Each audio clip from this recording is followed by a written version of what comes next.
On November 2nd, I headed out deer hunting with my dad, but this time I wasn't the shooter. I already filled my bow tag on the second day of deer hunting season, so this time I'm watching and recording. But after we made it out to our best stand for hunting during the rut, this happened.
After the shot, my dad got down and he checked the arrow, but there was no blood on it, no hair, no nothing. It was a clean miss, and we reviewed the footage, and we did confirm that it shot about 2 inches below the deer. But we kept hunting and hoped for another buck.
So that buck ended up walking off, but let's go back to the deer that we missed. And if you take a close look, the arrow did go about 2 inches below the deer, like I said earlier. But why, you might be asking?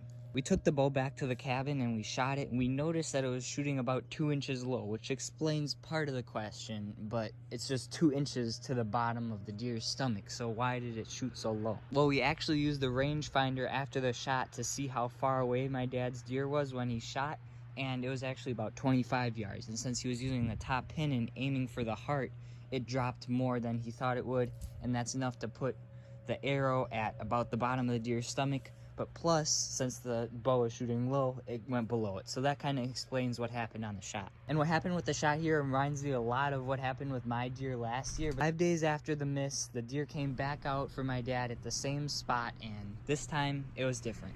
I forgot to start the camera, but the buck came down this hill in front of me, and he was behind all the trees. He turned, and there's a scrape underneath that pine tree, and he just stood in that scrape, and I know that's exactly 40 yards. And I wasn't sure what he was going to do. It looked like he was going to keep going behind all this thick stuff. So I shot. You can see my Luminog back there. And he took off real low to the ground, went up the hill. And then when he got up on top of that ridge, he started walking real slow with his tail, like twitching real fast. He's up in that corner somewhere out there. So I think I got him. I think there's blood running down the tree over there by the scrape, if I'm not mistaken. But I'll see him a little bit. Another big one just went by chasing a doe. I don't know if I got it on camera or not.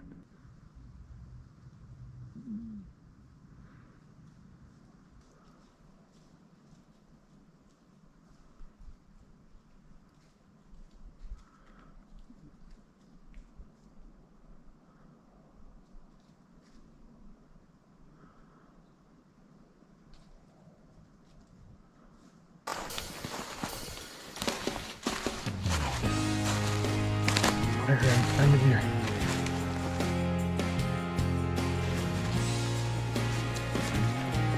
That's a good boy.